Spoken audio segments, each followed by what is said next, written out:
My name is Adam Mabry. I am the senior pastor of Aletheia Church in Boston and Providence and Cambridge, Massachusetts. And I am the author of a few books, and I teach at a seminary. And one of the books that I've written is Stop Taking Sides. I wrote this book because I'm a person with really strong opinions, really deep convictions. Very often, I speak and then I think.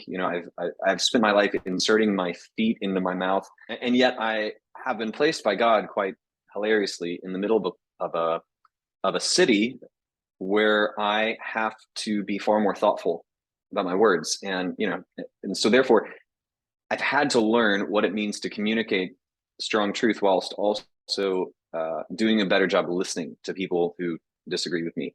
There are the kind of reflex that exists in me, and that may exist in some other Christians as well, to think in black and white, right, wrong, sin, righteousness is not always the correct filter. It's not always the right lens through which to see things. That there are certain things where the Bible is intentionally speaking in ways that seem paradoxical to us, but that's actually a feature and not a bug. And so the book is about a few of those ways the Bible teaches certain things in tensions, and how holding those tensions is actually the point. There are a great number of things that we get very tribal about that the Bible simply doesn't.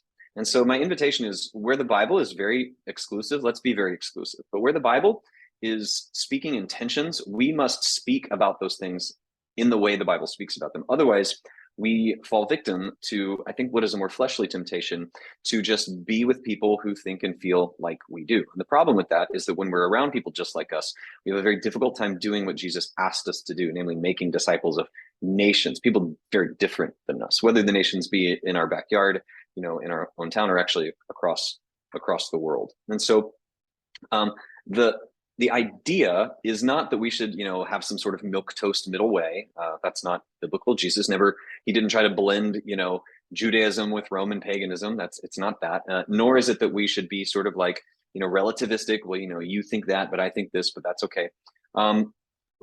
Rather, it's to look deeper at Scripture.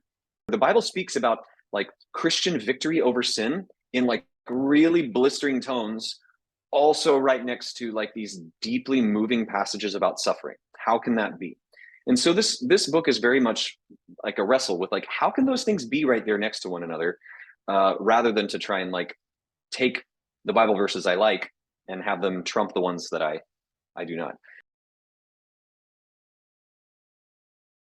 No, in fact, I think the Bible teaches us very clearly that God's sovereignty undergirds human's responsibility, that if God were not sovereign, human responsibility really wouldn't make sense. And what I mean by that is, if we kind of line up everything that those scriptures say about God's sovereignty, it's stunning. And if you're kind of a Reformed Christian, maybe you're used to hearing about God's sovereignty. And if it doesn't stun you, look again.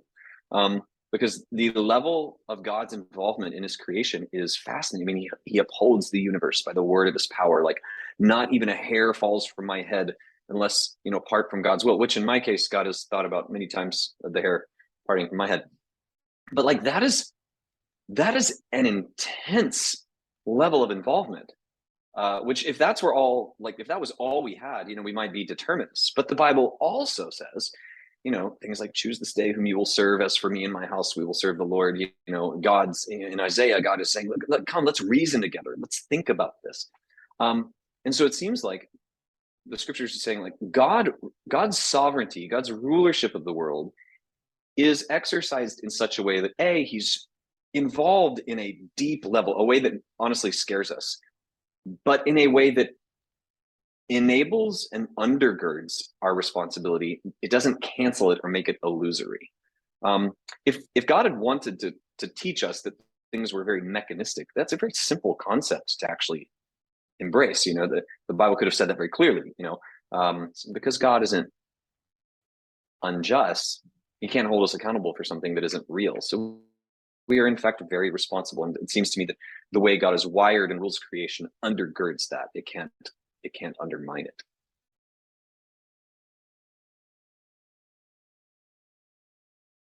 I'm deeply desirous for our what seems to be a grave crisis of identity and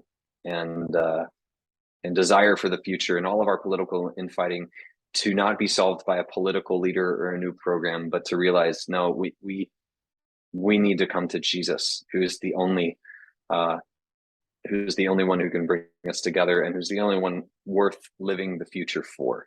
So I would say pray for renewal here in Boston, in our church, and for the rest of the Western world.